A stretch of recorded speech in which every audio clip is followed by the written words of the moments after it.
উপস্থিত আছেন এখানে সাংবাদিকবৃন্দ।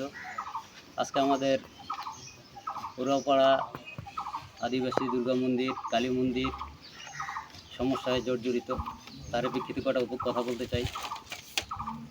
এখানে আমাদের কালী মন্দির দীর্ঘ 27-28 বছর আগের নির্মিত।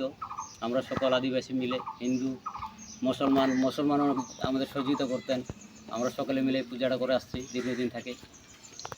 আর কিছুদিন আগে শঙ্কর মল্লিক আমাদের এখানে আসতো প্রায়। তো আমরা তো আদিবাসীরা আনন্দের সময় কিছু হাড়িয়া বানায়, এগুলো তখন উনি খাইতে আসতো।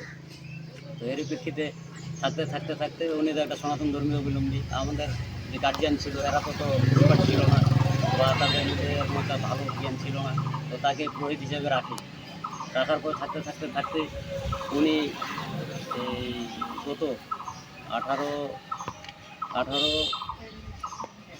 18 সাল হইতে আমাদের সাথে একটা গ্যাঞ্জাম সৃষ্টি করে যে মন্দিরটা আমি ক্রয় করে নিছি, তোমাদের এখানে ঢোকা যাবে না। আমাদের বাচ্চাদের নানানভাবে নির্যাতন করে। আমাদের এখানকার এক ভাইস্তাকে একদিন মন্দিরের ভিতরে মারধর করে। তা আমরা বললাম, তুমি মন্দির কিনে নিছো, কার কাছে কিনে নিছো, কাগজ দেখাও। যখন আমরা কাগজ দেখতে চাই তখন আমাদের কাগজ দেখায় 18 সালের, যে আমি অমুকের কাছে কিনে নিছি। অমুকটা কি? অমুক মানে মদন উরাওর কাছে। আচ্ছা, আমি বললাম, মদন উরাও কে? মদন উরাও তো আমাদের শরিক না। আমাদের শরিক হচ্ছে 3 জন, রমেশ উরাও, সময় উরাও, কাইলা উরাও। এই 3 জন হইল পূর্ণ উরাওর সন্তান।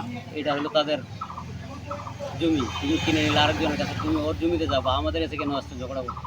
এইভাবে করতে নানানভাবে এটা একটা ঝগড়ায় সৃষ্টি হয়ে যায়। আমার বোন একদিন আসছে, বললো, দাদা তুমি এরকম করতেছো কেন? মন্দিরটা তো আমাদের, আমরা সকলে মিলে পূজা করি। আর ছোটো বোনকে ধরে একদিন মাইট করে। ছোটো বোনকে বাঁচাতে আসলে আমার একটা ভাইস্তি, ওই ভাইস্তাকেও মারপিট করে। তারা 2 জনে হাসপাতালে ভর্তি থাকে। এরকম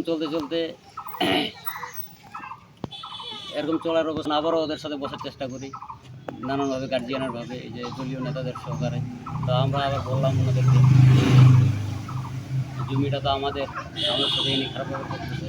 ওনারা অনেক সময় দেখে, কাগজপাতি দেখে ওনারা সমাধান দিতে পারে না, যে আসলে এটা সমাধান আমরা কী বিচার পাই। ইতিমধ্যে দেখা যায় ওনারা একটা মিথ্যা অপবাদ দিয়ে সংবাদ সম্মেলন করে।